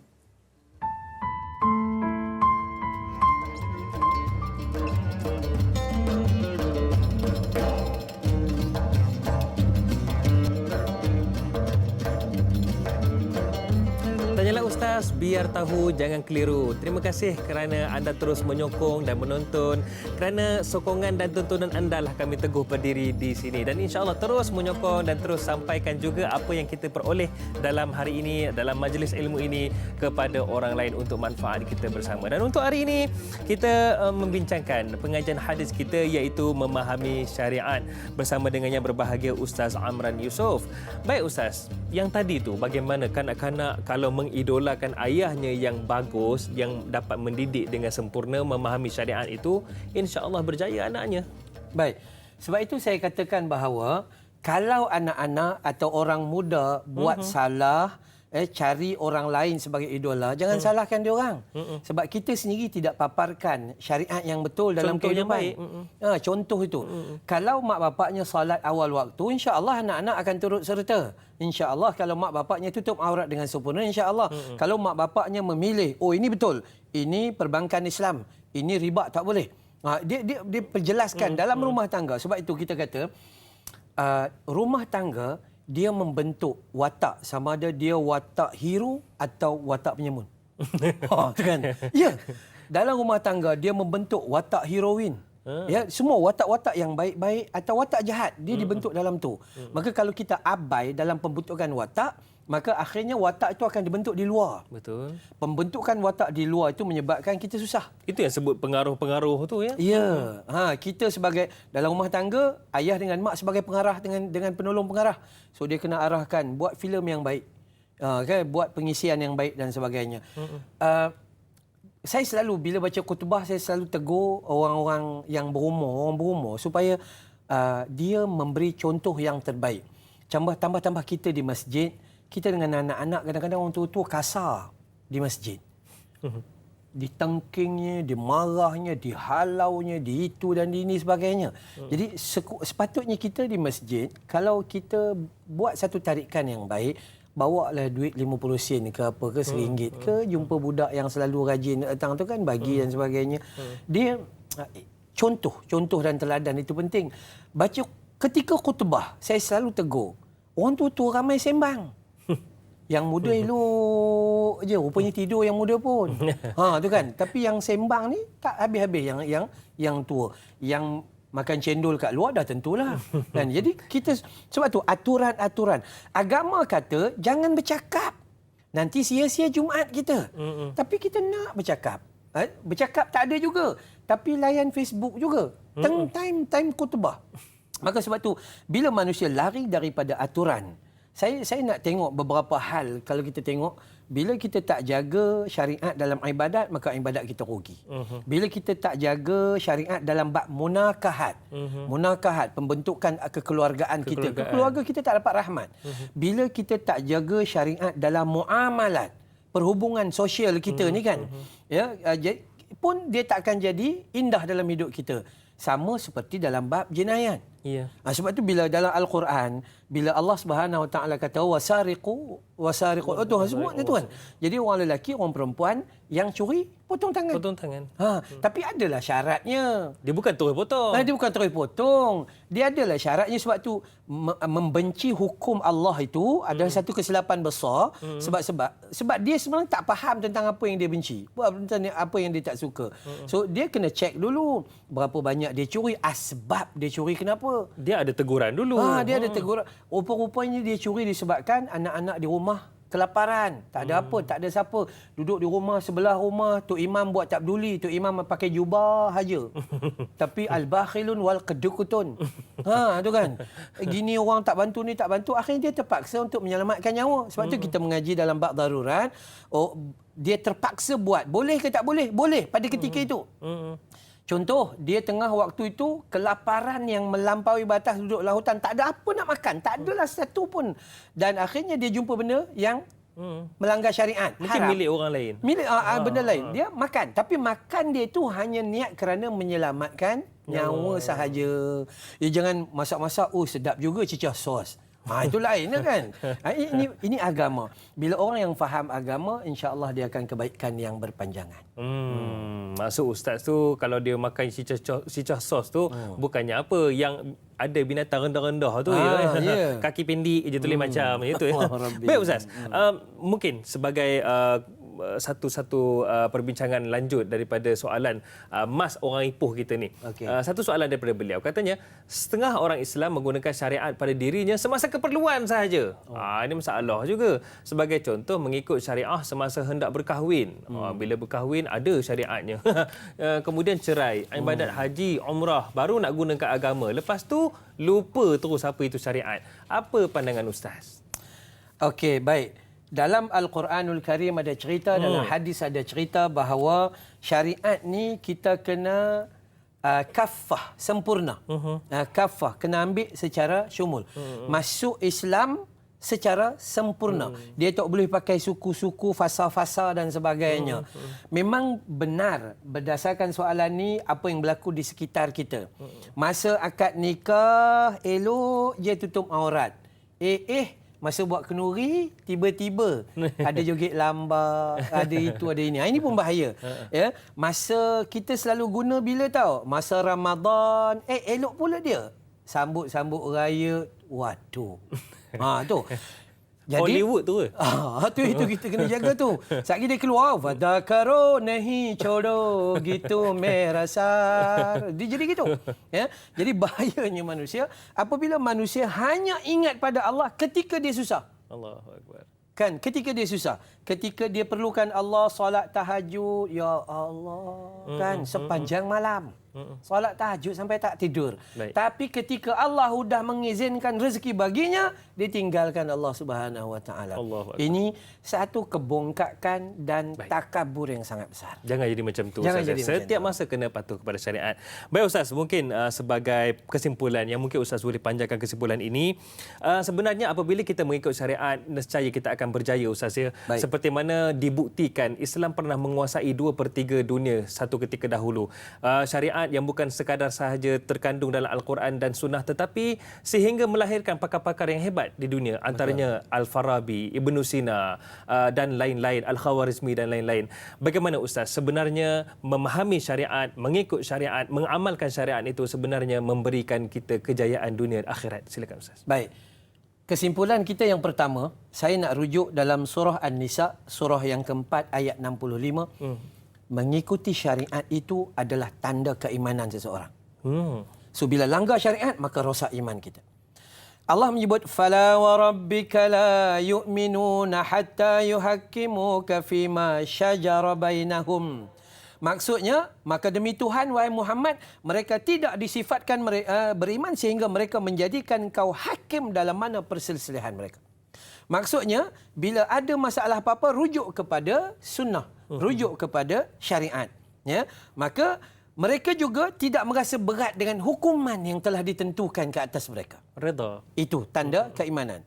Yang kedua, orang yang mengikut syariat ini, orang yang gagal mengikut syariat ini, mereka ini golongan yang gugur amal mereka dan golongan rugi. Seperti mana disebut oleh Allah dalam surah Al-Maidah surah 5 ayat 5. Ini kata Allah, "Wa may yakfur bil imani faqad habita 'amaluhu wa huwa fil akhirati minal khasirin."